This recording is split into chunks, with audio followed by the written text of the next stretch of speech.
There is a law that most people have never heard of, and it was specifically designed to silence an entire people, not just their voices but their memory, their identity, and their ability to organize music. What up, fam world? Welcome back to the channel. Now, before we get started, this is not just about the cruelty of slavery during slavery. This is about strategy. Because the banning of African languages during the slave trade era was not an emotional reaction, it was a calculated political and psychological move, and once you understand the reasoning behind it, it changes the way you see a lot of things that are still happening today. So let's begin. The suppression of African languages during the Atlantic slave trade was not a universal policy that appeared overnight. It developed gradually, and the reasoning behind it evolved, as the institution of slavery itself evolved. In the early period of the Atlantic slave trade, European slavers quickly realized something that alarmed them deeply. Enslaved Africans were communicating in ways they could not understand, and that communication was leading to resistance. One of the earliest and most documented examples of this comes from the historical records surrounding slave ship rebellions. It's estimated that there were well over 400 documented shipboard rebellions during the Atlantic slave trade, and scholars like Dr. Eric Taylor, who wrote If We Must Die, have noted that the most successful uprisings tended to occur when enslaved Africans from the same linguistic group were kept together. The ability to speak freely, plan quietly, and organize without detection was a direct threat to the operation of the entire slave trade. This was not lost on the slavers. As a result, many slave ship captains began deliberately mixing linguistic groups when loading their human cargo. This became known informally as the scramble method, not just in terms of purchasing enslaved Africans randomly on the coast, but in terms of intentional cultural fragmentation. The idea was simple: if they cannot speak to each other, they cannot organize against us. But the suppression didn't stop at the ship. Once enslaved Africans arrived in the Americas, the campaign against their languages became institutionalized in the British colonies, specifically in the Carolina colony. The Negro Act of 1740 was passed in direct response to the Stono Rebellion of 1739. Now, the Stono Rebellion is a critical moment in this story because it exposes exactly why language was viewed as such a threat.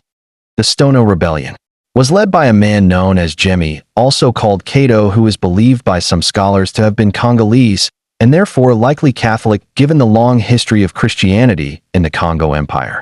Jemmy and the group of approximately 20 enslaved Africans who initiated the rebellion were able to communicate, coordinate, and execute a plan that resulted in the deaths of around 25 white colonists and the liberation of a larger group before they were eventually stopped.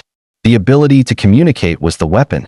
The Negro Act of 1740 that followed was sweeping in its scope. It restricted the movement of enslaved people, their ability to assemble, their ability to earn money, and critically, it targeted drum playing. Now, this might seem like a minor detail, but it isn't. The drum in African culture is not merely an instrument. It is a language in many West and Central African traditions. The talking drum, or dundun as the Yoruba call it, could communicate complex messages across vast distances. The enslaved Africans in the Carolina colony were using drums to send signals and coordinate the rebellion. The colonists understood this and moved to destroy it. But here is where the story gets even deeper. The suppression of African languages was not only about preventing rebellion. It was also about preventing the retention of African identity. And this is where the psychological warfare becomes undeniable. There is a concept that scholars of African diaspora studies reference called cultural lobotomy. It refers to the systematic removal of a people's cultural memory through the destruction of language, religion, naming systems, and oral traditions. Language is not simply a tool for communication. It is the container of a people's entire worldview, their philosophy, their cosmology, their history, and their relationships with each other and with the universe. The Yoruba concept of Ash, the Akan concept of Sankofa, the Congolese concept of Nzambi. These are not just words, they are entire paradigms of existence, and they were all housed inside the languages that were being systematically dismantled. When you remove a people's language, you don't just prevent them from talking to each other, you sever them from their ancestors. This was understood by the architects of the slave system, whether consciously or not, because a people disconnected from their ancestors are a people without a foundation.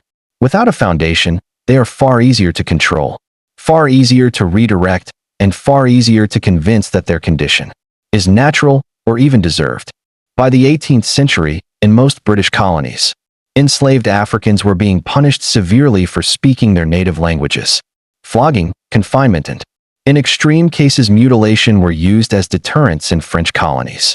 The Code Noir of 1685, while primarily a legal framework for regulating slavery, also created conditions that suppressed African cultural expression in the Spanish colonies. But Africans resisted. And this is the part of the story that doesn't get told enough, because despite every effort to silence them, African languages and the knowledge systems they carried survived. They survived in the liturgical languages of Candomblé and Santeria. They survived in the Creole languages of the Caribbean and Louisiana. They survived in the Gullah Geechee language of the South Carolina and Georgia Sea Islands, which retains remarkable structural similarities to the Mende and Temne languages of Sierra Leone. They survived in the names of rivers, mountains, and cities across the Americas that were secretly kept in African tongues. And perhaps most powerfully, they survived in music. The blues, jazz, gospel, and later hip-hop all carry the structural DNA of African musical languages. The call and response pattern that defines so much of Black American music is a direct cultural retention from West African communal singing traditions. The very thing they tried to silence became the loudest voice in modern culture. So when we ask why African languages were banned, the surface answer is rebellion prevention, but the deeper answer is identity elimination. And when we understand that, we begin to understand why the recovery of African languages and cultural knowledge is not simply an academic exercise. It is an act of resistance in the same tradition as Jimmy on the Stono River or the Bakongo princes who refused to let their people disappear without a fight. Know thyself. Remember your ancestors. Peace.